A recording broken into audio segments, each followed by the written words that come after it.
एक बार की बात है। एक शहर में एक चूहा था जिसका नाम रेमी था।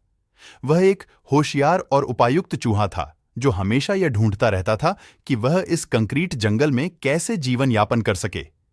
एक दिन रेमी ने एक रहस्यमय पुराने घर का पता लगाया। वह अद्भुत और टूटा फूटा हुआ था, लेकिन रेमी को वह खींच लिया। उसने अंदर छुपकर खोजना शुरू किया। जब रेमी घर के अंदर घूम रहा था तो उसने एक कमरा पाया जिसमें अजीब और अनोखे वस्त्र थे। वहां प्राचीन किताबें, धूल से भरी आवश्यक वस्त्र और कुछ जादुई चीजें थीं। रेमी को यह बहुत चौंका दिया। उसने ऐसा कुछ पहले कभी नहीं देखा था। अचानक रेमी ने एक आवाज सुनी। वह पलटा और देखा कि दरवाजे के दरमियान एक सुंदर सफेद चूहा खड़ा है। वह चूहा किसी भी चूहे की तरह नहीं था जैसा कि रेमी ने कभी देखा था।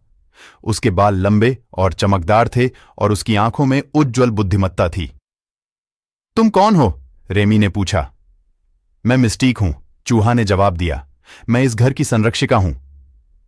मिस्टीक ने समझाया कि यह घर जादू और रहस्य का स्थान था। यह एक जगह थी जहां कुछ भी संभव था। रेमी को यह बहुत प्रभावित किया।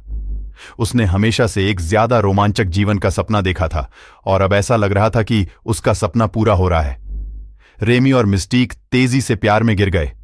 वे अलग नहीं रह सकते थे और घर और उसके अनगिनत रहस्यों की खोज में अपने दिन गंवा देते थे। एक दिन रेमी ने मिस्टीक से शादी करने का निर्णय लिया।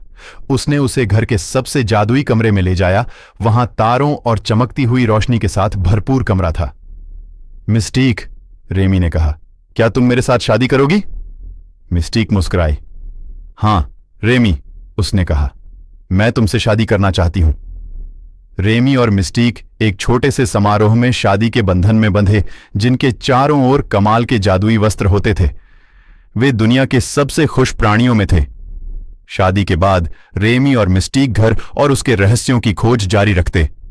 उन्होंने छिपे रास्तों, जादुई कमरों और एक और दुनिया के पोर्टल को खोजा। वे खुशी खुशी साथ जीते, प्यार और साहस से भरपूर। लेकिन वहां एक रहस्य था जिसे रेमी और मिस्टीक कभी हल नहीं कर पाए। घर के शीर्ष से लेकर नीचे तक वे इसके कोई भी उत्तर नहीं ढूंढ पा रहे थे। आज भी वो पुराने घर का रहस्य अनसुलझा है, लेकिन रेमी और मिस्टीक के लिए यह मायने नहीं रखता था। उनके पास एक दूसरे का साथ था और उनके सामने जीवन भर के साहस का सफर है।